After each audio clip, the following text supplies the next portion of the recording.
And today, I have to say, is hilarious. I've heard some people, I actually heard someone with a straight face this morning describe Boris Johnson as incredibly hardworking.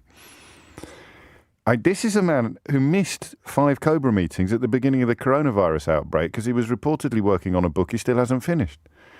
Incredibly hardworking.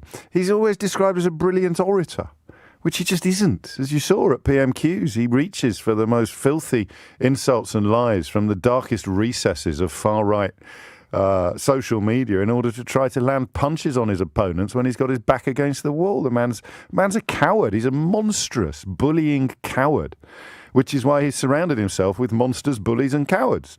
Priti Patel being one of the first to resign, and someone who probably fits all 3 of those categorisations. Nadine Dorries, the second reportedly to resign. Monstrous, bullying cowards attract monsters, bullies and cowards. You can write that down, stick it on an epigram, make it into a T-shirt. But of course he may not be gone forever, because if you can say anything about a monstrous bullying coward with an ego the size of the Mersey Tunnel, then you can say that he will already be massaging his own ego and plotting some sort of return to prominence, not because he's got any interest in the country or any commitment to the national cause, but solely because the only thing commensurate with his opinion of himself is the biggest job in the country. It's the only thing that he considers to be worthy of what he considers to be his epic and myriad talents. And that makes sense. That makes sense. There's nothing too mysterious about one person who is pathetic, bullying, deceitful, adulterous, depraved, corrupt, all of those things, believing that he's a genius. What is a mystery through time is when people who fit that category, when you're looking at some of the nastiest dictators in history, or whether you're looking at some of the most accomplished con men, what is astonishing is the people they persuade to subscribe to a similar worldview. So if I stood up now in front of you and said, I am an Olympic standard sprinter, I am better at science than Stephen Hawking, and I am a better computer whiz than Bill Gates, I would probably be carted away.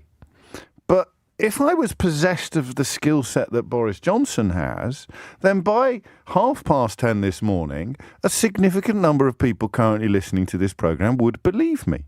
And I find that absolutely fascinating. I truly do. The idea that snake oil salesmen need snake oil buyers.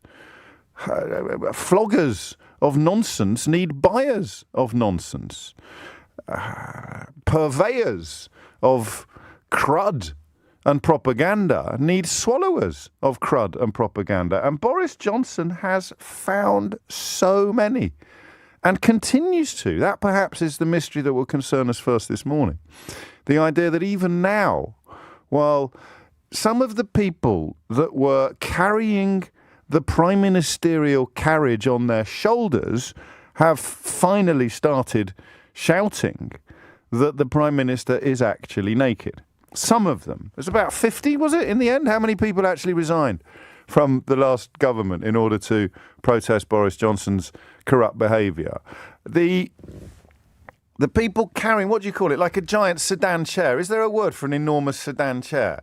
Like a sedan chair has like 4 people on it, but I mean like a sedan sofa. I mean like a piece of furniture that is carried on the shoulders of 100 human beings, with Nadine Dorries walking in front, waving a little flag and playing a kazoo. And as this ridiculous parade makes its way through the body politic of the British Isles, slowly but surely some people carrying the naked Prime Minister began to notice the nakedness of his buttocks.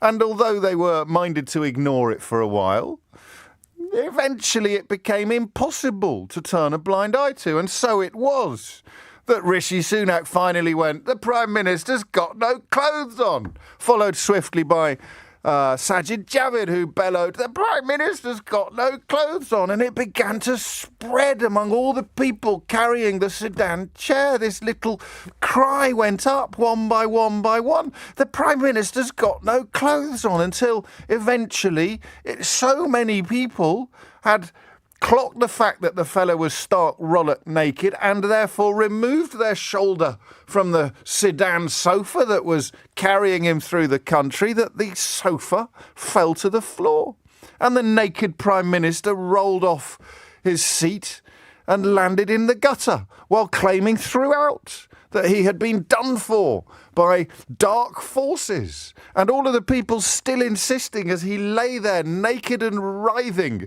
in the flotsam and jetsam of political disgrace, they were still queuing up to claim he was a genius, to claim that he was hard-working, to claim that he had got all the big calls right. There he is, on the pavement in the fetal position, wibbling at the moon about how unfair it is that he's finally been held out accountable for his own actions, and still they queue up to tell you how hard-working he was and how much he will be missed and how the chief kazoo blower Nadine Dorries will leave an enormous hole in British politics. And the rest of us, it's called a palanquin, apparently, the item of furniture that I'm looking for. I have said it before, and I will say it again. I have the most erudite and knowledgeable listeners in the history of speech radio. So Boris fell off his palanquin, writhing naked in the gutter, while people like Nadine Dorries and some of the guests on Nick's show this morning queued up to tell you that he was still berobed in splendid garments, that he was still the best dressed giant in town, smartest giant in town.